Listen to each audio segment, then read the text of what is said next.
નમસ્તે, હું ભવ્ય વર્મા, જિલ્લા કલેક્ટર અમદાવાદ. આપણે બધા જાણીએ છીએ કે અમદાવાદમાં આવતા 2 દિવસ માટે આઈએમડી ડિપાર્ટમેન્ટથી રેડ એલર્ટ છે, 31 જુલાઈ અને 1 ઓગસ્ટના દિવસે. એના માટે તંત્રએ પૂરી તૈયારી કરી છે. અમે લોકો બધા જો કન્સર્ન સ્ટેક હોલ્ડર્સ છે, કન્સર્ન ડિપાર્ટમેન્ટ છે, એમના સાથે આજે પણ એક મિટિંગ થઈ હતી. પોલીસ સ્ટાફ છે, પછી પ્રાંત ટીડીઓ મામલતદાર, chief officers, health team, road and building ડિપાર્ટમેન્ટની સ્ટેટ અને પંચાયતની ટીમ, બધા લોકો સાથે તંત્ર તરફથી બધા તાલુકામાં એક સિનિયર ઓફિસરની નિમણૂક કરવામાં આવી છે અને આજે સાંજે સુધી બધા સિનિયર ઓફિસર્સ પોતાની તાલુકામાં પહોંચી જશે, ત્યાં રાત્રિ રોકાણ કરશે અને જેટલી પણ તૈયારીઓ થઈ છે આ તૈયારીઓનું એક વખત ફરીથી રિવ્યૂ લેશે.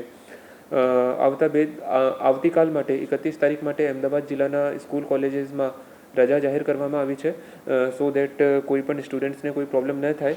એઝ ઓફ નાઉ 31 તારીખ માટે રજા જાહેર કરવામાં આવી છે અને અમે લોકો કાલ બપોર સુધી પરિસ્થિતિ જોવાના છે કે 1 તારીખનું શું એલર્ટ છે, એના પછી 1 તારીખ માટે નિર્ણય લેવામાં આવશે.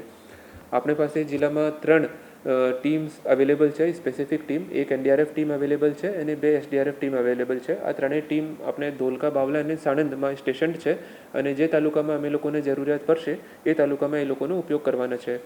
બધા લોકોને અપીલ છે, કારણ કે શક્યતા ભારે વરસાદની છે, આવતા 2 દિવસ માટે પણ ભારે વરસાદની શક્યતા છે, તો જ્યાં સુધી એકદમ કોઈ ઇમરજન્સી સિચ્યુએશન ના હોય ત્યાં સુધી ઘરોમાંથી ન નીકળવાની એક અપીલ છે તંત્ર તરફથી.